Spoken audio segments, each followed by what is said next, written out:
dari Fakultas Biologi UGM. Di kesempatan ini saya akan mencoba untuk memaparkan sebenarnya ini sesuatu yang menarik karena perburuan dan peredaran ilegal cula badak itu adalah satu bagian daripada perburuan yang memang sulit sekali untuk dilacak. Gitu ya.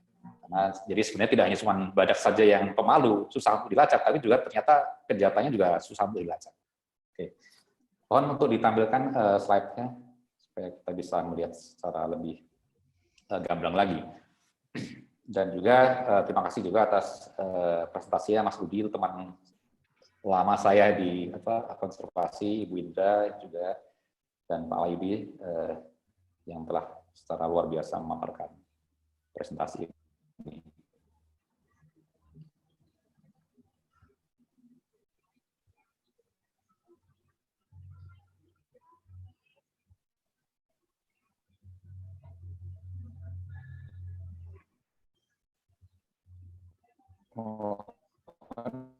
Presentasinya bisa ditampilkan ya. Oke, sebagai pembukaan bahwa di sini atas nama Wildlife Conservation Society dan jadi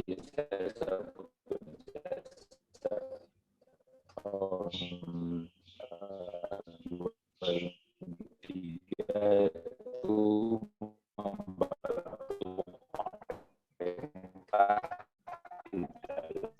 Mas, mohon maaf Mas Dwi, Mas Dwi.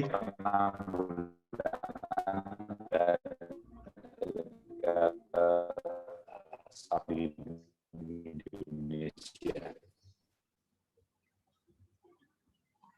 Selama ini memang kita peraturan yang ada, peraturan Menteri tahun 6 tahun 2000-an dan jenis satwa dilindungi, dan tahu bahwa badak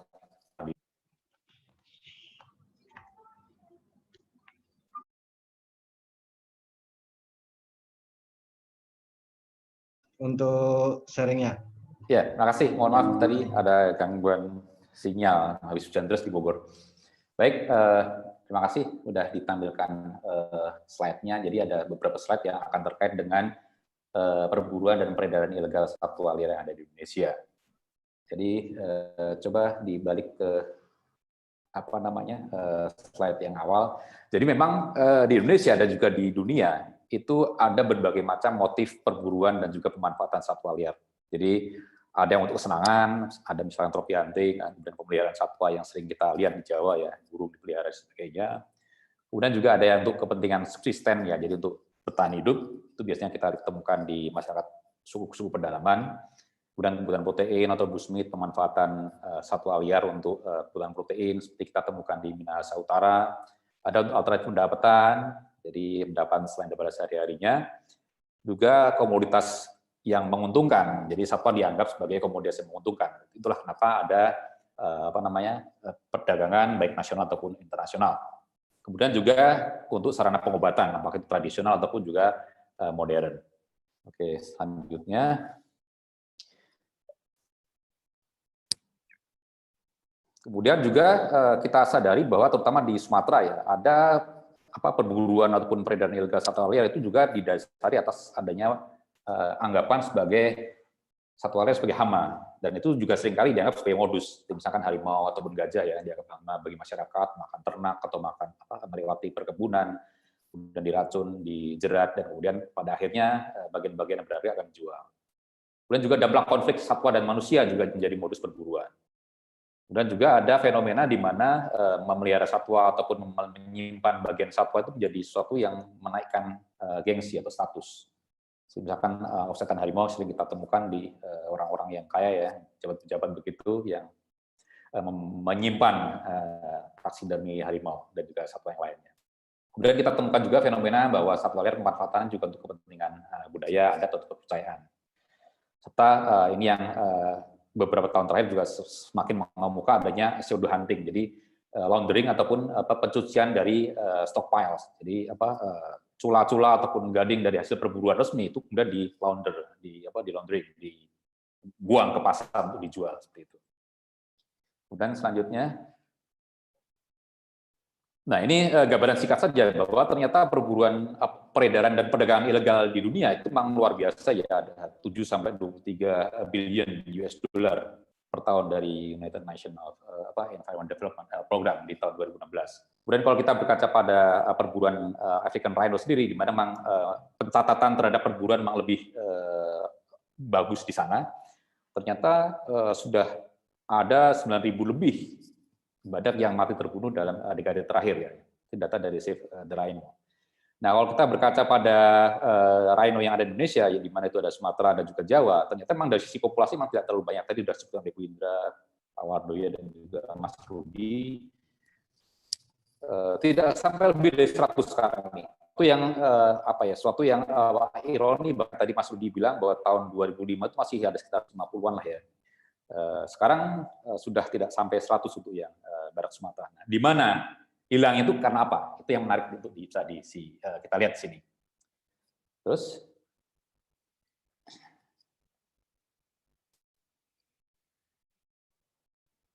oke, selanjutnya.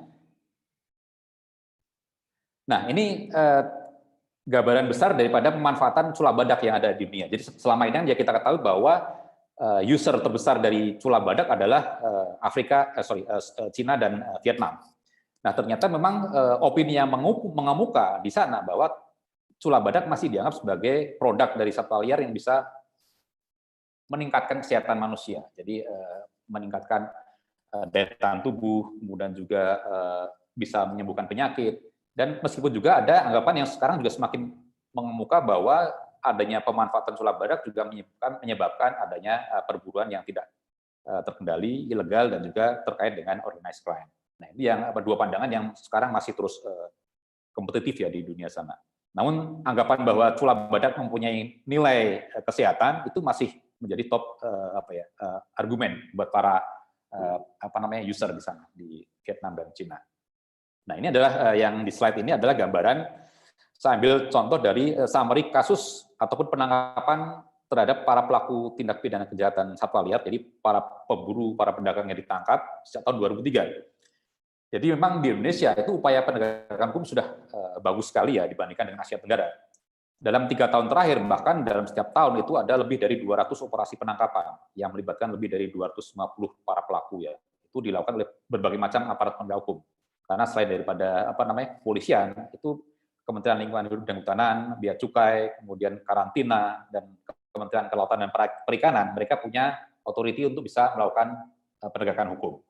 Jadi dari sisi jumlah, itu memang sudah luar biasa, lebih dari 200 penangkapan setiap tahunnya. Kemudian juga melibatkan lebih dari 213.000 individu satwa, jadi memang luar biasa dari sisi illegal trafficking-nya. Ya, kita sadar bahwa memang Indonesia dipandang sebagai negara sumber dan juga sebagai pasar dari perdagangan ilegal satwa liar yang ada di dunia ini. Kemudian terus, nah yang menariknya itu kalau kita kemudian kita sortir ke dalam perburuan dan peredaran badak. Nah, ternyata memang ini contoh kasus yang ada di Indonesia ataupun temuan-temuan yang diduga berasal dari Indonesia yang terdeteksi di luar negeri. Yang sebelah kiri itu contoh ketika Hong Kong Custom mereka menyita ya karena tidak ada pelakunya. Itu ada 14 cula yang berasal dari pelabuhan udara internasional di Jakarta. Kemudian yang tahun 2018 juga ada satu kasus di Lampung. Itu ada seorang pemilik dari cula yang kemudian melewati beberapa orang itu akan menjual cula. Itu. Terus, nah ketika kita kaji lagi contoh-contoh lagi, jadi contoh dari perburuan badak yang ada itu yang sebelah kiri itu cula yang dijual di Lampung tahun 2018. Kemudian yang tengah itu barang bukti yang disimpan oleh Rhino Protection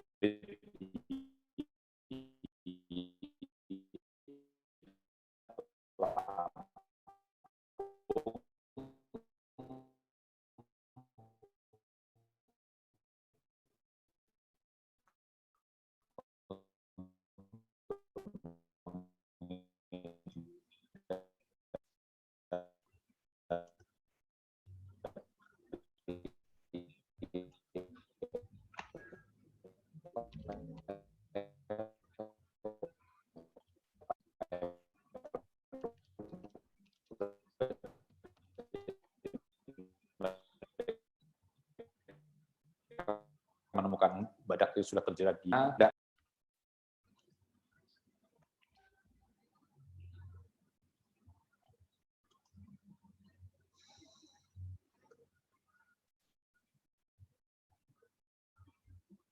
Kalau kita berkaca dari jumlah yang ada, jumlah badak, ternyata dari tahun 2003 sampai dengan sekarang ini baru ada 10 setidaknya ya 10 operasi penangkapan yang melibatkan 26 pelaku perburuan badak. Jumlah yang selisih yang cukup banyak antara hilangnya badak dari alam yang jumlahnya sampai ratusan ya dari tahun 2005 sampai dengan 2020 dengan temuan ataupun operasi penegak hukum yang dilakukan oleh pemerintah kita. Nah, memang kita sadari bahwa pelaku yang terlibat di dalam perburuan dan perdagangan sula badak ini itu mereka berjaringan. Jadi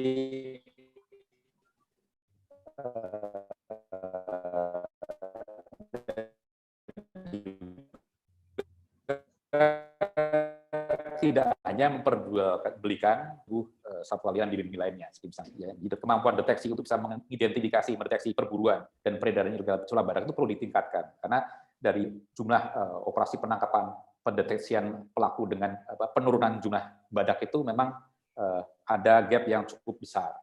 Memang kita tidak menafikan bahwa ada kemungkinan misalkan ada penyakit dan sebagainya ya, di mana ataupun ada fragmentasi habitat di mana memang itu menyulitkan badak untuk berkembang biak. Tapi dari sisi perburuan sendiri ternyata memang deteksi dari perburuan dan peredaran ilegal sula badak itu tidak terlalu banyak sampai saat ini.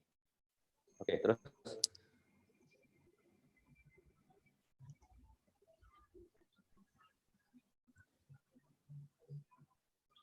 kemudian selanjutnya, nah ini yang tadi yang saya sebutkan tadi, dari tahun 2003 sampai sekarang itu ada 10 operasi penangkapan yang melibatkan 26 pelaku dan mayoritas itu ditemukan di level penampung ya, bukan di perburuannya. Jadi itulah kenapa kemampuan deteksi dan juga kemampuan pencegahan yang ada di habitat badak itu sangat diperlukan supaya jangan sampai terlambat sampai sudah jadi cula baru kemudian ditangkap pelakunya. Tapi bagaimana tetap menjaga badak di habitat alaminya.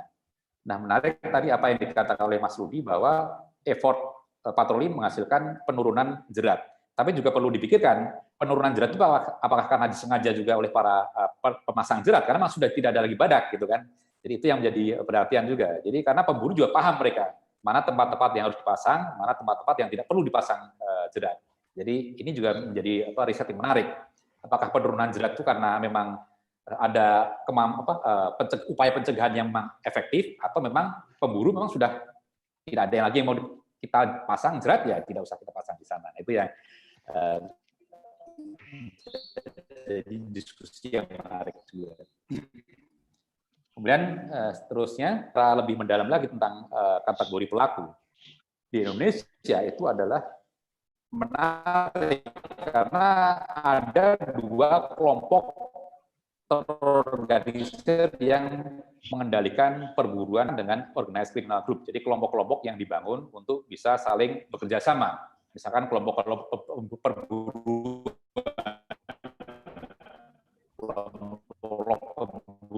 ya.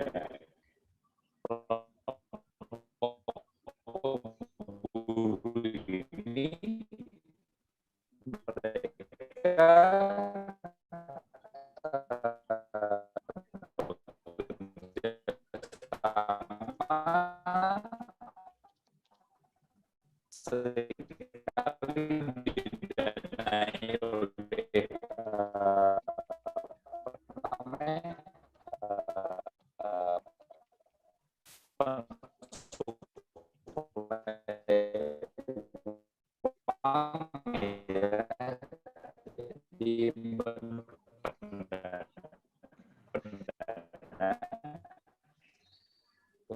bisa melakukan perburuan di jadi mereka akan satwa bermain adalah nice crime. Nah, family itu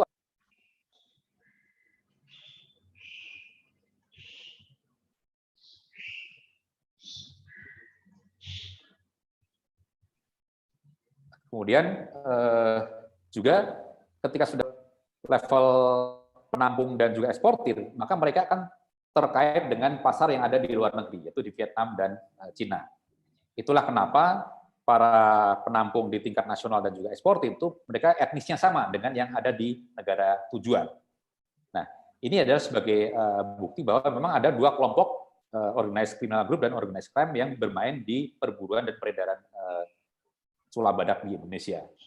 Nah, kembali lagi sekarang yang menarik adalah bahwa proses bagaimana dengan proses penegakan hukumnya untuk pelaku-pelaku yang terkait dengan organized criminal group ataupun kelompok-kelompok yang tidak terafiliasi oleh etnis ataupun keluarga, cara untuk bisa membasmi kelompok itu adalah dengan memberantas semuanya, mulai dari pemburu sampai dengan penampung di tingkat lokal. Jadi tidak ada namanya tebang pilih. Karena apa? Karena mereka terus merekrut anggota. Mereka tidak ada leadernya, tidak ada. Bahkan mereka saling membantu. Tapi ketika sudah masuk ke dalam kelompok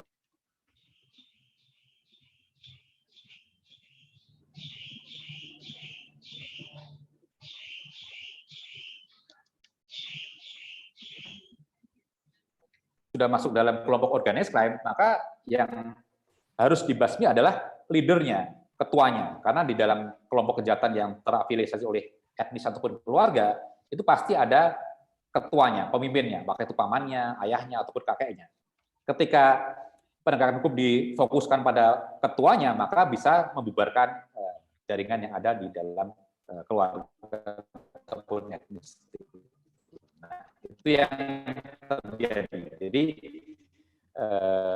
kesimpulannya adalah aparat penegak hukum harus secara teknis bisa mengidentifikasi siapa pelaku-pelaku yang ada di dalam perburuan ataupun peredaran ilegal dari sulap badak yang ada di Indonesia. Saya pikir demikian Mas Badak untuk presentasi singkat saya. Mohon maaf kalau putus-putus.